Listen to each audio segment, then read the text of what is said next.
Middle east में तनाव कम होने के बीच भारत को बड़ा झटका लगा है। भारत के लिए बुरी खबर सामने आई है। भारत की अर्थव्यवस्था पर बड़ा संकट आया है और एक के बाद एक 5 बड़े झटके लगे हैं। दरअसल भारत की कोर सेक्टर ग्रोथ 7 महीने के निचले स्तर पर पहुंच गई। ये इकॉनमी के लिए बड़ा झटका है।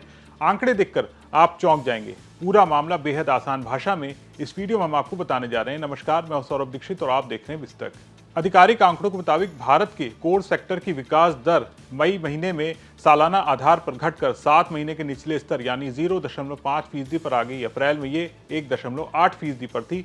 आंकड़ों के मुताबिक एनर्जी से जुड़ी इंडस्ट्री के कमजोर प्रदर्शन के कारण कुल उत्पादन में ये गिरावट दर्ज की गई है। ईरान संकट के बाद भी भारत का कच्चा तेल उत्पादन गिर गया है। पिछले साल यानी मई 2025 में इन 8 कोर सेक्टर की वृद्धि 1.2% रही थी। जानकारों के मुताबिक पिछले साल के कमजोर आधार के बावजूद विकास दर का कम रहना मुख्य रूप से पेट्रोलियम आधारित क्षेत्र के उत्पादन में आई गिरावट के कारण है। हालांकि बिजली सेक्टर में जबरदस्त तेजी देखी गई है।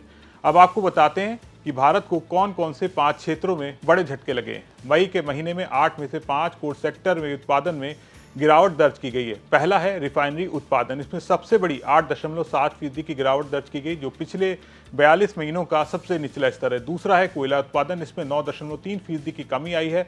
अप्रैल में 8.8% गिरा था। प्राकृतिक गैस उत्पादन 4.9% घटा है। कच्चे तेल के उत्पादन में 4.6% की गिरावट आई है और उर्वरक उत्पादन में 0.9% की कमी आई है। एक्सपर्ट का कहना है रिफाइनरी उत्पादन में आई इस कमी के पीछे कुछ हद तक पश्चिम एशिया का संकट जिम्मेदार है। कच्चे तेल के बढ़ते आयात और अंतर्राष्ट्रीय बाजार में नरमी कीमतों के कारण पेट्रोलियम क्षेत्र प्रभावित हुआ है। कोयला उत्पादन कमी इसलिए आई क्योंकि कंपनियां अपने स्टॉक को बेहतर तरीके से मैनेज कर उत्पादन घटाने पर ध्यान दे रही हैं। दूसरी ओर इंफ्रास्ट्रक्चर जुड़े कुछ क्षेत्रों में इस गिरावट को संभालने का काम किया है। सीमेंट की बात करें तो इसका उत्पादन मई महीने में 3 महीने के उच्च स्तर 8.4% पर पहुंच गया। अप्रैल में 8.2% था।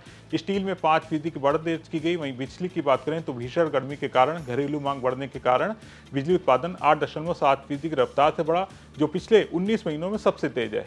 कुल मिलाकर 8 कोर सेक्टर में भारत के कुल औद्योगिक उत्पादन सूचकांक यानी आईआईपी में 40.27% का वेटेज रखते हैं। अप्रैल में भारत का औद्योगिक उत्पादन 4.9% की दर से बढ़ा था। मई महीने के लिए बैंक ऑफ बड़ौदा ने आईआईपी वृद्धि दर 1 से 1.5% रहने का अनुमान जताया, जबकि इंफ्रा ने इसके 2 से 3% के बीच रहने की उम्मीद जताई है।